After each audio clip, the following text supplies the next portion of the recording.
Hey everybody, welcome back. Onyx-Golem here. So I have released a video that pertains to basically all of this Kulve Taroth's information, but what I'm going to do is go ahead and make a quick little short video that explains the gear for anybody who's just curious about that particular aspect of the game. With this siege, they have an interesting new way of making the weapons come out. Basically, unlike the gear, which you will be able to create via the drops from Kulve Taroth, the weapons you do not. Weapons are actually drop rates, or drops that'll come from the overall completion of the objective and through like a loot table. Basically just like decorations and how they work. Throughout it, when you do certain carves or certain things, you'll get either melded, dissolved, or sublimated weapons, which are basically the same thing. It would be like a unidentified mystery weapon.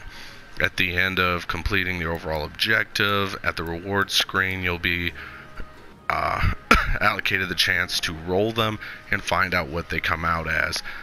They can basically come out as a rarity 6, a rarity 7, or a rarity 8 weapon. Here we go. So here's rarity 7s, rarity 6s, and then you have like your rarity 8s. Nice thing about it, you don't have to spend time sitting there trying to farm parts to craft what you want. Negative side is you will have to farm this SOB basically until you get the drop you want. I got lucky, probably first time and last I'll ever say that. I got the bow the first time around, which is exactly what I would have wanted. My second time around, I got the demon flute. But again, otherwise, it's basically up to range on what weapons you're gonna get. You might be that guy who has to run or girl that has to run this 100 times to get the weapon you want, or you could just get lucky and get it right at the bat. As you can see here, even the rarity 6, wrong one. Even the rarity 6 ones are pretty nice. They're not too bad. But then you have your rarity 8, which are also really nice.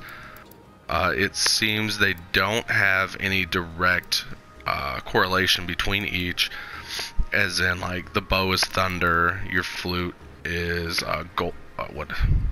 dragon, and then you have different ones that are either paralyzed or sleep and stuff like that.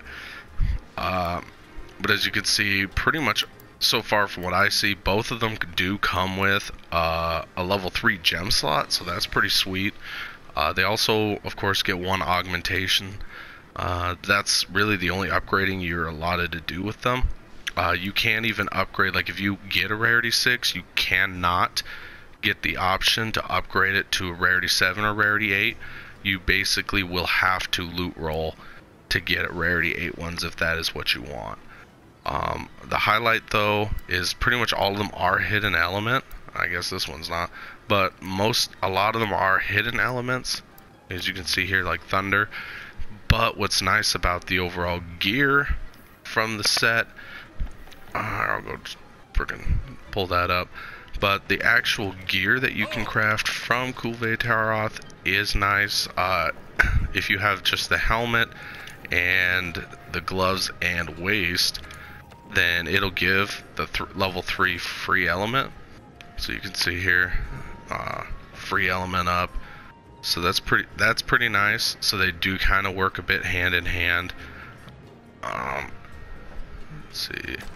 Now the major difference between Alpha and Bravo are obviously the same as usual. You'll get better gem slots for the drop of one ability.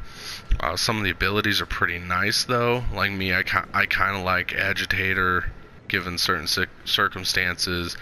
I like critical boost, but I also liked how this one looked.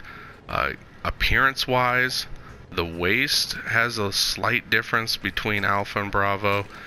Basically, you can see there, with Alpha you don't have a little tail drop behind you, where Bravo you do. Alpha and Bravo helmets, basically the horns either go out to the side or kind of up. And the chest piece, you either get this nice little shoulder cape, where if you do Bravo, you basically just get more tanky kind of looking basically chest appearance. The gloves aren't really different. As you can see here, Bravo basically gets that little skull on its handle. That's about it. And with the greaves, it basically just raises the kneecap area, makes the horns a little bigger and the little skulls. Otherwise, it is a pretty nice set. I'm probably going to give a nice little play with it and see how it goes. The only part that's kind of entertaining is for the chest, you need Xeno'jiiva gems, the helmet needs Nergigante gems, and the greaves do need Valhazak gems, where the gloves and waist will actually use the glintstone that you get from Kulve Taroth. And then there's also 2 Palico sets, if that's something you're interested in, so I'm just going to throw that in real quick. There's the Kulve Taroth set, which basically is just basically you're just a steroid looking fluffy fur cat with a battle fan, and you just glimmer. So I mean, I'm sure people are gonna love it. And then there's the samurai set, which comes from Bushi tickets. Now Bushi tickets are also a drop from the overall completion. I'm not a personal fan of the set, but I do kind of like the sword. It's pretty cool. Overall, that's the gear though. That's your breakdown for that. Again, hopefully you guys get lucky and get those weapons that you are looking for early on, so you don't have to sit here and farm this for God knows how long.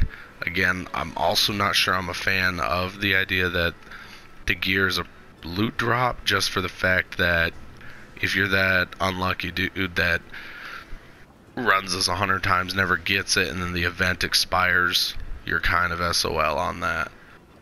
So I'm just going to hope everybody has some good luck with their hunting. And until next time, deuces.